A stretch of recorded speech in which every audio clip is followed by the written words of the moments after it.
Welcome to the 60th Quackcast. I guess mine is not the only Quackcast now. Some comic book guys started a Quackcast this year, poachers. But this is the only award-winning Quackcast. And the only Quackcast that is done by an arrogant, closed-minded tool of the medical industrial complex. So this one is called Triskaidekaphobia times 2. And was initially a science-based medicine blog entry. There is germophobia, the fear of germs, or Germans, I suppose, one of the two. Oddly, I do not fear most germs. I don't know about Germans, despite my daily reminders as to how destructive these wee beasties can be. I recognize their limits and my immunologic strengths, and I know I have more to fear from cars or unsaturated fats than I do from E. coli or influenza. Someone in the comments suggested I meant saturated fats, but there's this thing about me and unsaturated fats. You don't want to know the details. There's also a fear of vaccines, the too many, too soon, that is said to be at the heart, or maybe the left atrial appendage, of one of the imaginary problems with vaccines. There are, by my counting, 5 live attenuated viruses and 21 different antigens in the vaccine schedule by age 6, for a total of 26, or twice 13. For those that fear antigens and viruses, or is it viri? I know the plural of Elvis is Elvi, so the plural of virus should be Elvi, but this makes it Triskaidekaphobia times 2. Now, I couldn't figure out what Greek for 26 was, but thanks to Jan Wilhelm Nienhusen, he lets me know that it's isohexaphobia. So maybe I should have entitled this isohexaphobia. From my perspective, the paltry quantity of antigens children receive from the vaccine schedule are, when compared to the enormity of the antigens in the environment, a rounding error. We are awash in bacteria and fungi and viruses and an enormous number of environmental organisms. I think of each of us like pigpen, but instead of dirt, we are in a cloud of microorganisms. Our immune system, contrary to the opinions of the unimaginative who direct scorn and derision at Dr. Offit, can cope. As discussed, we have the ability to stave off a phenomenal number of organisms that would just as soon use us as the ultimate supersized meal. Of course, it is not all the immune system that keeps these wee beasties away. Being warmer than ambient temperature helps, understanding disease epidemiology, hygiene, and the PRN malum Q24H also keeps the doctor away. Hygiene is an interesting two-edged sword. And the rule in medicine, of course, is that no good deed ever goes unpunished. We are cleaner, at least in the urban industrialized West, than most people through most of history. Exposure to a large assortment of environmental filth and germs, with the exception, I suppose, of my 13-year-old son's bedroom, is rare. He has new life forms evolving in the corner, using for an energy source old pop cans and the radiation from Xbox games. But again, I digress. Cleanliness has helped to decrease the spread of contagion both in the community and in the hospital, except for those who do not believe in good hand hygiene and sterile technique. However, the lack of exposure to the background microbiology has a potentially interesting downside. Several epidemiologic studies have demonstrated an association between, to put it crudely, increased cleanliness and an increase in asthma. Cleanliness, rather than being next to godliness, is evidently next to autoimmune disease. The New England Journal has a recent article with a similar result. It's entitled, Exposure to Environmental Microorganisms and Childhood Asthma. From my perspective, this link between cleanliness and allergic disease is interesting, but not what I want to focus on. An interesting suggestion of this study is that while you cannot boost the immune system, evidently the immune system needs a good microbial workout to develop to ensure its proper functioning as an adult.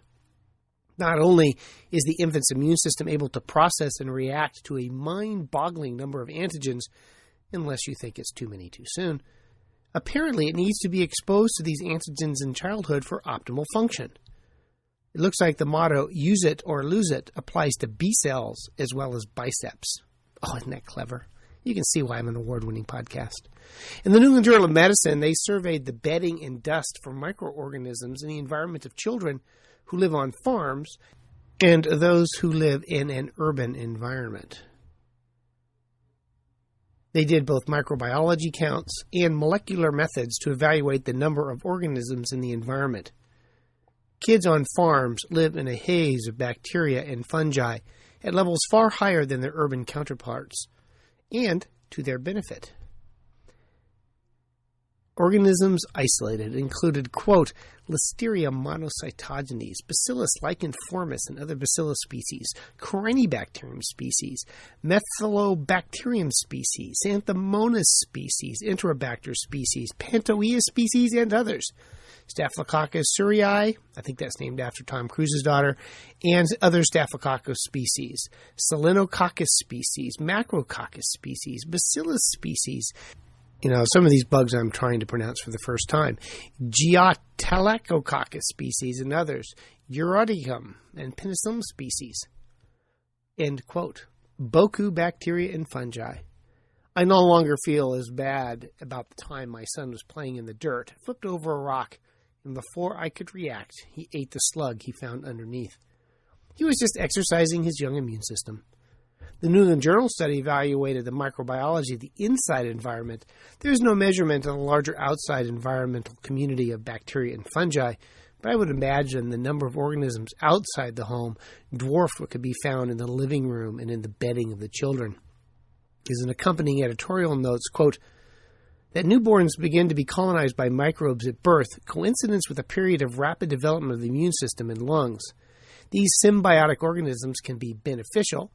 Examples include gut bacteria that synthesize vitamin K, or pathogenic, and they may have no effect on the host, commensals. The authors propose that microbes found on farms adeptly stimulate innate immune receptors in early life and thereby favor the generation of regulatory C cells by the seashore. And thereby favor the generation of regulatory T cells that promote immunologic tolerance, end quote. They note this result is limited by the fact that, quote, microbial diagnostics providing only a low-resolution picture of microbial identity and diversity, end quote.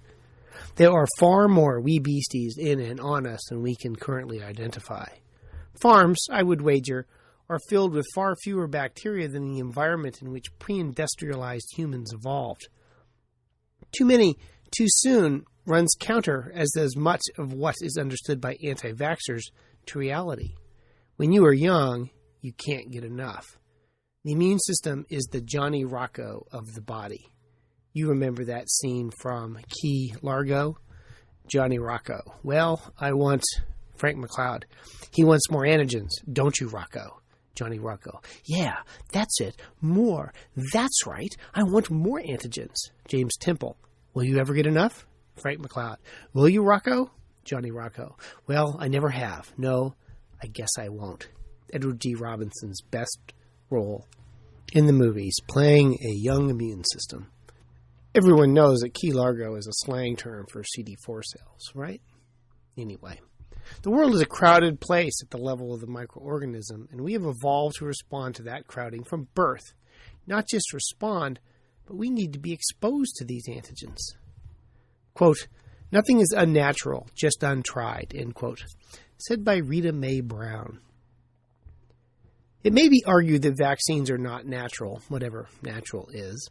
I am the result of natural selection, so I would think everything I do is natural. Infection with a needle is not how bacteria, fungi, and virus get into the body, and is therefore unnatural. I suppose this is a group of people who have never had a percutaneous injury with a splinter, or a cut from a thorn, or a child who did not skin their knee on the dirt. Percutaneous inoculation is a common way to be exposed to environmental antigens, just not as safe a way as when sterile technique is used. One would wonder if vaccines, in our ever-so-clean environment, could not only protect against the plagues of the past, but be an antigenic surrogate for our former environmental exposure to microbial squalor. And indeed, that's the case. Quote, adolescents, having been vaccinated, had a significant lower risk to suffer from asthma or atopic disease than non-vaccinated adolescents, end quote. It didn't matter what vaccine they got, just as long as they got vaccines. None of the above, of course, is rock-solid information when applied to vaccines, but an intriguing curiosity and perhaps hints into disease etiology. But interesting when considering the potential responses of children to vaccines. Too many too soon? I doubt it. Just enough just in time? Maybe. Consider that the receipt of the MMR vaccine on schedule has been associated in the Polish study with a decrease in the risk of autism. I, of course, do not know what causes autism. I had hypothesized that maybe perhaps the MMR protected from the vaccine by protecting the child from neurotropic viruses that would occur in the unvaccinated. But now I wonder. There are articles on autoimmunity and the development of autism. They are way above my head. Although I like to come across as having a godlike omniscience on these podcasts, there's actually huge amounts of stuff I don't know diddly about, and that would be one of them. However, there are those articles on autoimmunity as a factor in autism, and I will have to defer to others on the validity of those studies, but I note them with interest, if not deep understanding. Now, I think all human disease has, at its core, an association with infections. Most of the microbial studies on autism have concerned the use of antibiotics to treat the disease. Autism rates have increased along with the expanded vaccine schedule. Not really true.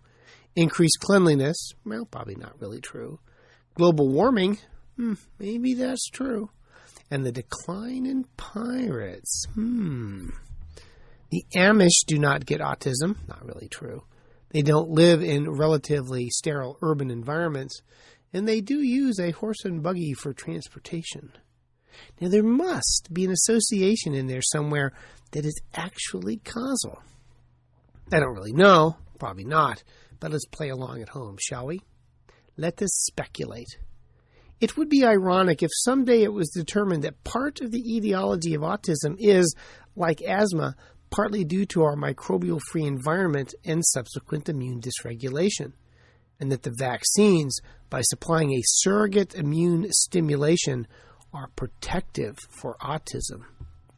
Truly worthy of a medical hypothesis, I admit, but it is amusing to speculate. Someday this science will sort it all out. It is fun to think about the possible ramifications of the current literature. I would certainly not use these speculations as a basis for my practice or develop a therapeutic or preventive intervention with an exclamation mark at the end. Or should I? If I could just patent a neonatal and infant probiotic autism prevention supplement, we could call it NIPPAPS with an exclamation mark, containing the correct proportion of live and killed naturally occurring environmental bacteria and fungi. There's a fortune to be made. But all I need to do is get rid of my ethics and morals. And so ends Quackcast 60. The real Quackcast, not the poser one. Now that you're done, what do you got to do? You got to go to iTunes and write me glowing reviews. Or go to moremark.squarespace.com and join the growing Mark Crislip multimedia empire, where you can find links to my podcasts, my blogs, and even my book.